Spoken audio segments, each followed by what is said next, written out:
Warning: the Savage Nation contains adult language, adult content, psychological nudity. Listener discretion is advised.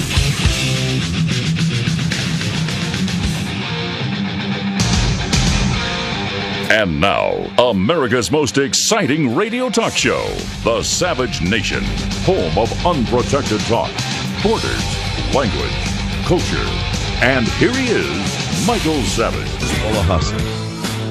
Don't you see it's all a hustle? Keep playing it, Robert. The next phrase is for Obama. He smiles like a reptile. She loved him, she loved him. Genie lives on his back. Everyone sing along. Follow the bouncing America. Follow the bouncing presidency. All right, so here we are. It's all a hustle. Many of you believe that the Democrats are pure evil, the Republicans are as clean as the driven snow, or vice versa. Many of you believe that the Republicans are pure evil, and the Democrats are clean as the driven snow. I have a rather different opinion. I say it's all a hustle. It's all a shuck and a jive. The whole thing is a game and a scam, and it has been from the get-go. And I'm going to tell you why I say it has been from the get-go. Many of you glorify the founding fathers like there's some glorious, noble, great men better than the rest of us, and America was a perfect place when the founding fathers ran America. Well, I have a little bad news for you. It's all a hustle. John Boehner is no different than Alexander Hamilton, one of our revered founding fathers. You see, John Boehner or McConnell or the other sellout Republicans, in doing deals against the will of the people and the best interest of the people, in selling us out to the New World Order globalism, if you want to put it that way, is actually holding up Obama's deal with the New World Order, the Bilderbergers, if you want to put it that way. But it's no different than what happened during the Whiskey Rebellion way back in 1794. You see, shortly after the American Revolution, when the people of America didn't want to pay taxes to the British, amongst other things, what happened was the new government of America wanted the taxes. The new government of the founding fathers said, no, we want the taxes ourselves now. So the resistors to these taxes on distillery products, mainly in the West, said, no, we're not paying the tax. So what happened was Alexander Hamilton put together a military response to the rebellion against paying taxes to the new federal government. And the great George Washington, one of our great, bigger-than-life heroes, mounted his horse on September 30th and led a force of 13,000 soldiers, larger than any American army amassed in one place during the entire Revolution, to put down the rebellion among citizens. This was the first and only time a sitting American president ever led troops into battle. Did you know that? So he left that shortly thereafter to Alexander Hamilton, another one of the revered founding fathers, to scare off the American citizens who didn't want to pay taxes on whiskey that they made themselves. And that's why I say it's all a hustle. It's all a hustle, and what Obama is doing is no different than what they've done for the beginning of time in many ways, except he's a fanatic on social issues. That's the difference. But on taxation and on trade, tell me how Boehner is any different than Alexander Hamilton. They're pushing a new secret White House deal with China. They won't let anyone read it. It's still hidden in the Capitol basement. And right now, Obama has a rebellion on his hands, not from the Republicans who we put in power, but who from? But from the unions and the progressives. They don't want Obama trade. They don't want this secret deal with China. But who's pushing it? John the Drunk Boehner. The gobbler, McConnell. So what's that about? It's about taxation without representation. It's about selling out the citizens to some greater power. And that's why I'm playing today weird songs such as Genie by David Bowie, which I'd like to play again. And I'm not going to ask you to call because many of you are lost already, since I can't have you listen to me and say Republicans good, Democrats bad, or our side is against them Dems. Right away, I'll get the knee-jerk listeners to talk radio to call in. Yeah, Mike, them Dems are really bad, and if only we get them good Republicans in like the founding fathers, why we could save the nation. I'm a little more cynical than that. And that's why when I entered radio 21 years ago, I said, hey, don't confuse me with a Republican. I know there are many copycats right now, carbon copies we used to call them. But I've been the original the original independent in talk radio, and I have been and I continue to be. So what good does that do you?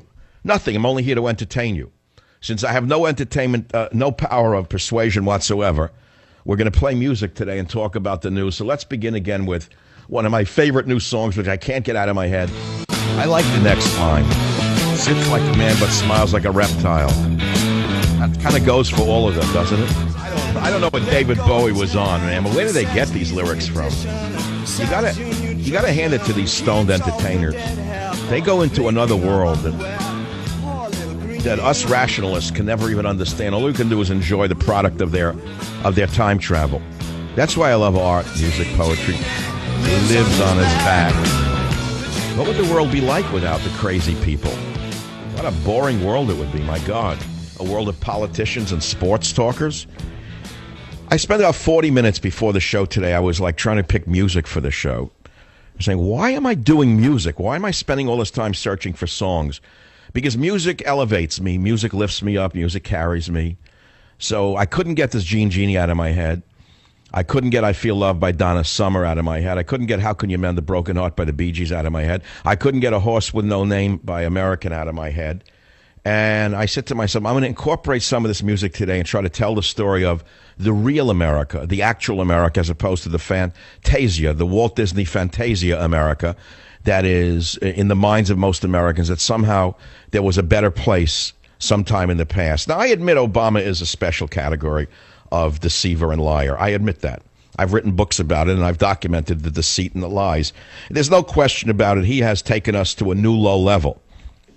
And it leads you to ask, what kind of sane nation would be obsessed about a transgendered penis? And then you ask yourself, what do Bruce Jenner's penis, Howard Stern's wig, and Barack Obama's patriotism have in common? Well, I'll let you figure the answer to that out. I mean, a penis, a wig, and a patriot? I don't really know. But what do Bruce Jenner's penis, Howard Stern's wig, and Barack Obama's patriotism have in common? Well, I think what we got to do now is play, let's say, A Horse with No Name. Everyone take a shroom and sing along. Be an average co-ed at NYU. On my Skype screen, they're in Dallas. I'm here in the San Francisco area. I'm dancing, I'm singing, the dog is asleep at my feet. And I'm asking myself, where is this going to end? We're all going, you know, we're in a handbasket, don't you? Now, yesterday I hit a new high or a new low, depending upon your orientation, when I talked about expunging the Bible and the Quran of all of the hate and the, well, you know, you would say fire and brimstone. I would say take out all of those that say thou shalt kill a homosexual, thou shalt kill an adulterer. And I set off a shockwave across the thinking land of America. I recognize that many people heard the show, and many people were shocked by what I said, because they said, wait, what are you calling for, censorship of the Bible? I said, I didn't call for censorship of the Bible. I called for some reality of the Bible, because we cannot have millions or hundreds of millions of sub-morons who are illiterate in any language reading rubbish like this and then going out and cutting people's throats and blowing up buildings because they think some holy book told them to cut the throats of people or blow up buildings. And the only way this is going to happen is through a reformation of Islam. And that has to happen. It's that simple. I'm not the first one to call for it. Some of the most advanced minds in Islam have called for it, mainly women, not the men. The men don't have the nerve that the women do, and only the women can save us. So on that lovely note, on the Savage Nation, we next go to my next little song, which is Donna Summer, I Feel Love. Only the instrumental part, please. We'll go to break and take your calls at 855-407-282. I Feel Love by Donna Summer, going out to all the transgender in America. Join the Savage Nation. Call now, 855-400-SAVAGE, 855-400-7282. Savage. Welcome back. Experimental radio. I decided to do experimental radio as often as I can right now. In the last days of freedom in America and the world, I figure, you know what? I may as well have fun. I've been trying to do it for 21 years, and sometimes I've achieved it. But you know what? Now I'm going to really have fun. I'm going to just let it all hang out. It's all a hustle. John Boehner, no different than Alexander Hamilton, one of our revered founding fathers. You know, we say John Boehner's a sellout doing a deal against the best interests of the people. Really? That's a shocker. Well, so explain to me why George Washington and Alexander Hamilton led an army of 13,000 troops against the citizens who wanted to make their own moonshine back in the 1700s, by the way, and not pay a tax on it. But things have really changed, huh? The ruled and the rulers. Yeah, we've had an illusion that we have power, and maybe there's been times you had a little more power or freedom than we have now, but maybe Obama's a new breed of, let's say, dictatorial maniac with his social policies, and sure, all of that. But, in the big picture, writ large, basically we're the ruled. And whether you like it or not, they're the rulers. I know, I understand the government, other people, by the people, for the, yeah, sure. Tell me when that existed. In your grandfather's time, everyone was a patriot, I get it. It was a rock-ribbed, clean America. It's all new now. It's heroes falling apart. It's all a hustle. I'm a cynic. That's the end of the story. And that's all. And the best I can do here is try to tell you the truth on whatever the topic may be. The global warming lie, another shuck and jive in order to steal money from us. Climate science is a complete fraud. Complete fraud. We all know that. We've been through a cooling phase. Now they're trying to rig up the data now, NOAA, because there's so much money at stake. So I'm going to go to, I'm going to give out Mecca, countdown scholarship applicants from young Americans who actually love the country. They have fantasy, and they live in the fantasy of a pure America that it can exist again. Meanwhile, the world is changing so fast, almost no one can keep up with it. Whether it be Uber taking over the taxi business, do I have to, spell it out for you?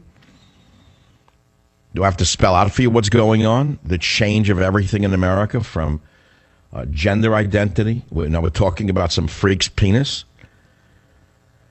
How does a 65-year-old Jewish man like Howard Stern get away with wearing a disgusting wig? How?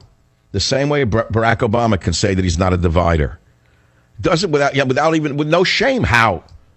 Obama comes out the way Stern comes out. He ridicules cripples. He ridicules people who are handicapped, and people think it's humor. It's unbelievable to me what people get away with. Hey, different strokes for different folks. If you find that entertaining, you're a sick piece of garbage. That's all. I'm going to go to unscreened calls. That's all I'm going to do. I don't know where you're from. I don't know your name. If I don't like you, I'll hang up on you immediately. Line number 7. You're on the Savage Nation from WABC. What's on your mind? Hello? Yeah, go ahead. What's on your mind? All right, so here's my question. I think it started in the 80s with the smoking and the seatbelt and the thing of people interacting. If someone's smoking, you go, excuse me, could you please put the cigarette? With people interacting, with people talking, and suddenly switched, subtly became, we're all going to use the police to help us out. We're going to create a higher force. So what you're saying? America's the restriction of our freedoms began with anti-smoking laws or seatbelts. When did it begin?